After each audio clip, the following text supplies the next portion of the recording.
I'm a psychology professor and I'm really interested in caffeine use and caffeine addiction. After all, it's the most used stimulant drug and it's typically safe and it's completely legal around the world. See this? It says, I love coffee. And I think actually most people do. In this video, I'm going to talk about the problems with caffeine addiction and how you can beat it, because I tell you that really is helpful. Caffeine and coffee have benefits. Caffeine, a coffee or tea, can give you a quick boost in energy, and caffeine increases your concentration ability. And drinking some coffee every day has been associated in the medical literature with other health benefits. And I have links about that below the video, so if you're interested in that, look for that. In this video, I'm not going into the underlying biological processes of caffeine addiction, but in short, caffeine addiction works similarly to other addictive stimulants. The mechanism is actually very simple. Let's assume, as a thought experiment, let's assume you have never had a cup of coffee, you have never had any caffeine. And then you take your first cup of coffee. And soon you feel more energetic, more motivated, euphoric, and you can concentrate better.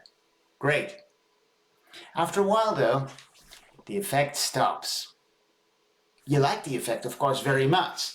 So you take another cup of coffee. Great. And so on. But after a few days of doing this, you notice you need more coffee to get the same great effect. This is called tolerance. So you increase your dose. You make your coffee stronger and so on. And you figure out that if you do not take coffee, you start feeling tired and irritable. And you cannot concentrate well.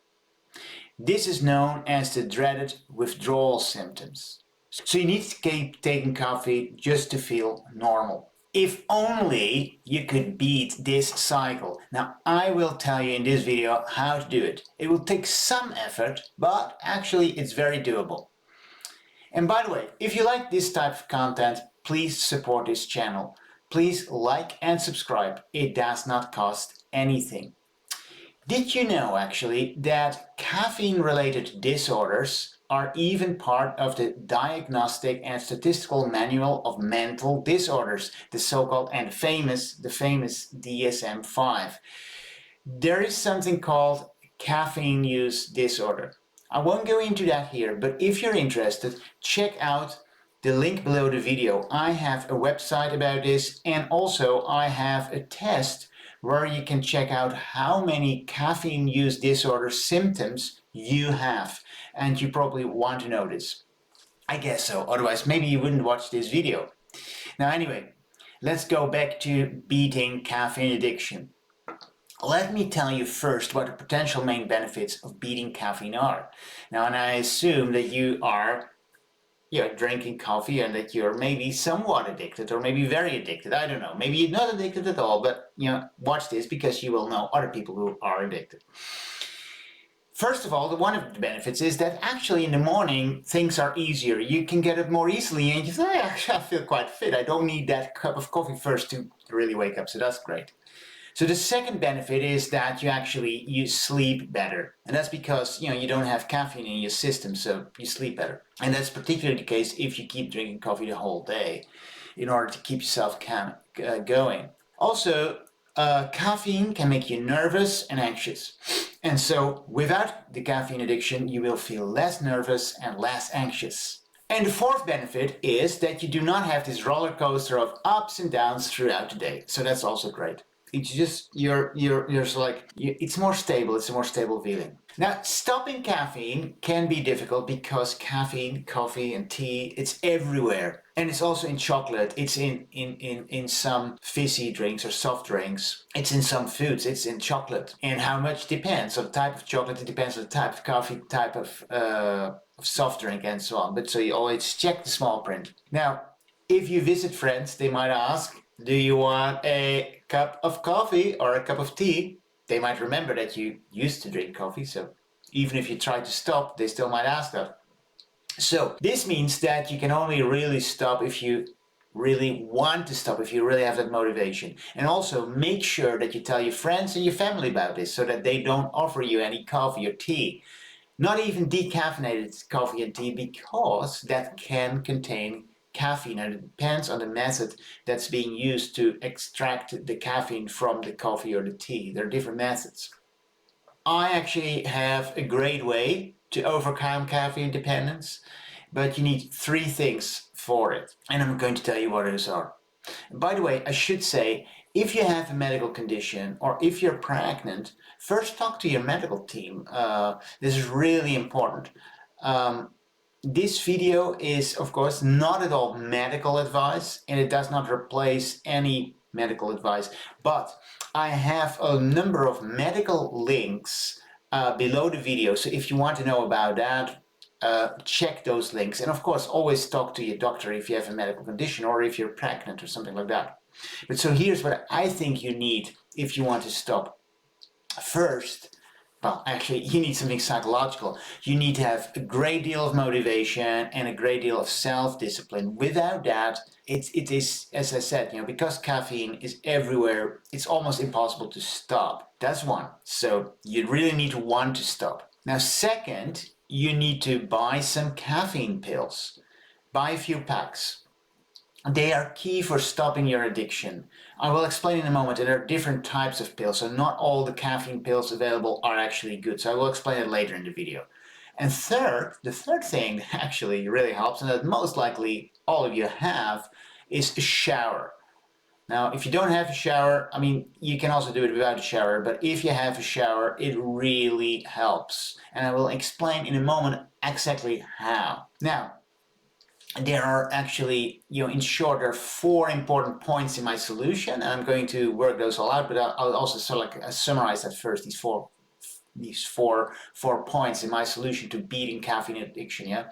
At the start, the first thing is that you replace coffee, tea, chocolate, everything with just taking a few caffeine pills a day. And this is actually similar to what smokers would do. So instead of smoking, they are going to take, say, nicotine patches or plasters. Right? So with caffeine, so the first step is with caffeine is that you're going to replace the nice substances that also taste nice, that you have sort of like a whole ritual around, that you take those out and you replace it with just taking this little pill. There are a couple of benefits with that, and I'm going to explain it in a second. But the second thing is that you then, once you've done that replacement, you gradually reduce your intake of caffeine pills over a 10 to 15-day period. The third step is actually each morning you start with a hot and cold shower to get yourself going. That is particularly useful in sort of like the middle period, and I'm going to explain you that as well. And then at the end of the 10 to 15-day period, you don't need to take the pills anymore. You're free from your addiction and you will feel better. Okay, now I'm going to explain these things in somewhat more detail. So let me first focus actually on the caffeine pills. There are different types of caffeine pills on the market, and it's important to understand that. Some are very powerful. If you go on the internet and you look for it, they have some have more than 100 milligrams of caffeine, which is a lot. So you definitely would not want to use those if you want to beat caffeine addiction. Instead, you need to try to find pills that have up to 50 milligrams of caffeine per pill. Those pills are around, so look for it. In the United Kingdom, you can get these at Tesco, so they have their own brand caffeine pills, and they have 50 milligrams. But if you look on the internet, just search for 50 milligrams caffeine pills, And I think you will find it wherever you are. What is important is, even if you have those pills, make sure you know exactly how much caffeine there is in each pill before you start. It's just because there are all these different brands and it might change from country to country. As I said, I mean, there are pills with 200 milligrams of caffeine, which is a really big dose. And also, I should say that pure caffeine can actually be dangerous. So you really need to be careful with these pills. I mean, there is an upper limit of caffeine that your body can take, and how much that is depends on your situation. It depends on your, like if you have a medical condition and so on. So then, especially, talk to your doctor, of course. Also, if you're pregnant, like you need to be very careful with caffeine. Again, something to talk with your doctor about. A regular cup of coffee can have as little as 40 milligrams of caffeine and probably up to 150 milligrams of caffeine. But again, there are all these different types of caffeine, so it might be more. Now, here's what you should do when you start. In the morning, instead of taking your regular coffee or tea to get you going, you take a caffeine pill of 50 milligrams, or maybe you take two of those pills, maybe take 100 milligrams of caffeine on the first day, and you see how that works. Now, it might be that after like 4 hours or so, you might feel you might start getting tired when you drink your second cup of coffee, so you can take another pill. So on the first day of beating caffeine, you just take one pill each time you crave coffee, tea, or chocolate, but make sure you do not take more than 3 pills or so in total. The most important thing is not to go over the recommended daily dose in total. So the recommended maximum daily dose of caffeine is, to my understanding, 400 milligrams per day. If you're not sure about it, you want to know more about that, talk to your doctor. But I have some links, medical links below the video that say that. And that is for healthy adults who are not pregnant. So if you're not an adult, if you're under 18, so again, so this is different. If you're pregnant, this is different. So talk to your doctor or to whoever who you think can help you with that and has the authority to do so. So if you're under 18, talk to your guardians or your parents. Okay. Also, if you're very light, the situation is different as well, because often like this 400 milligrams per day is like the average maybe American male. But if you live maybe in Asia, where people are sometimes somewhat lighter, it might be different. So make sure that you know what you're doing. What you want to do is you want to make sure that you absolutely do not take any coffee. So no black tea, no green tea. Yeah, green tea has caffeine. No chocolate, no decaffeinated coffee, no decaffeinated tea, no fizzy drinks that might have caffeine.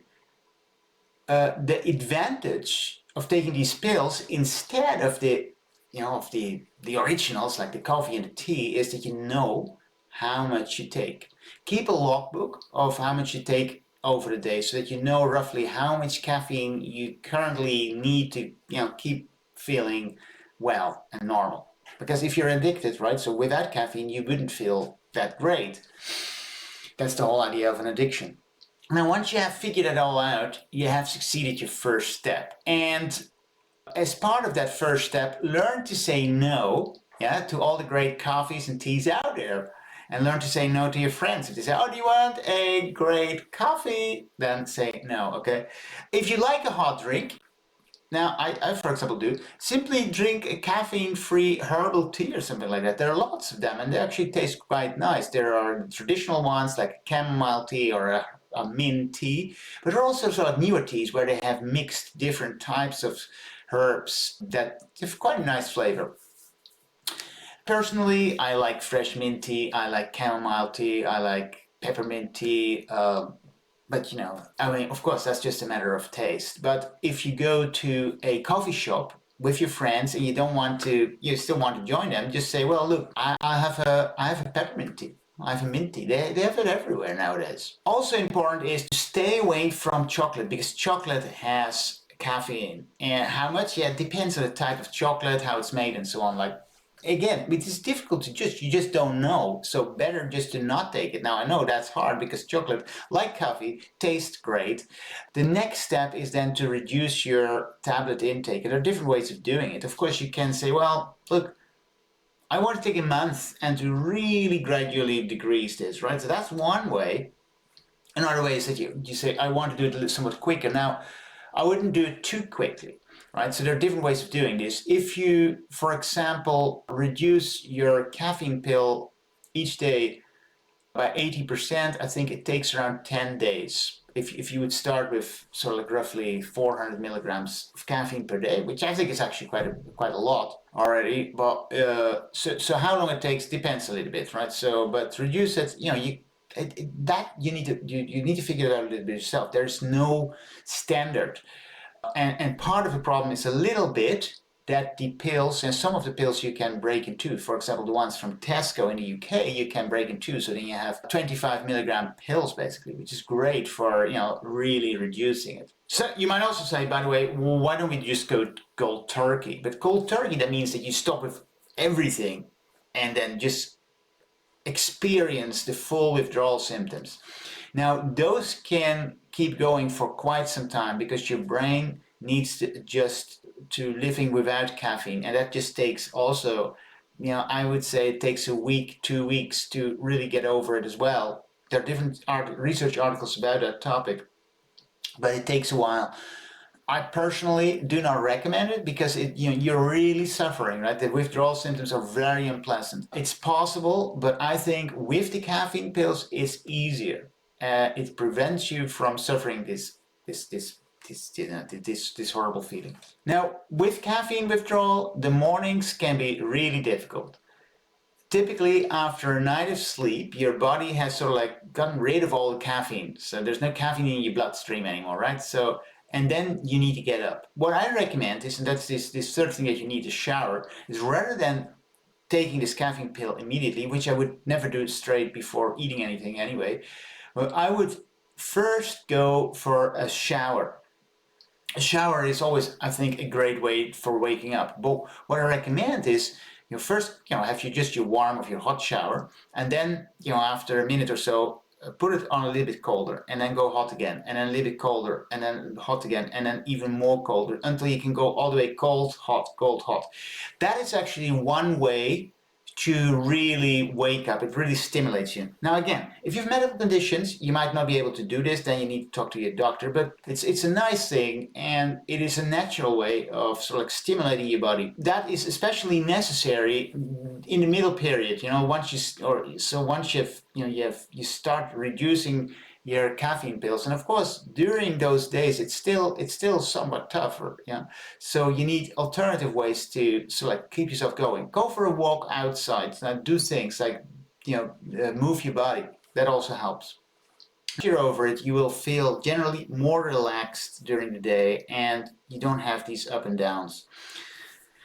And then also, one of the things I would say is, you keep those pills, because there might be a moment where you say, well, I really now need to super concentrate, and I can only do that with a cup of coffee. Don't go for that coffee. Just then, at that moment, take the pill. And then, when you're not addicted, when your body has come just completely off of caffeine, then if you then take a pill, just one pill, and you take it and you feel, wow, it feels super powerful, because then you have this full benefit. But then don't get back to taking them continuously, because then you're back in the addiction cycle, and you don't want that.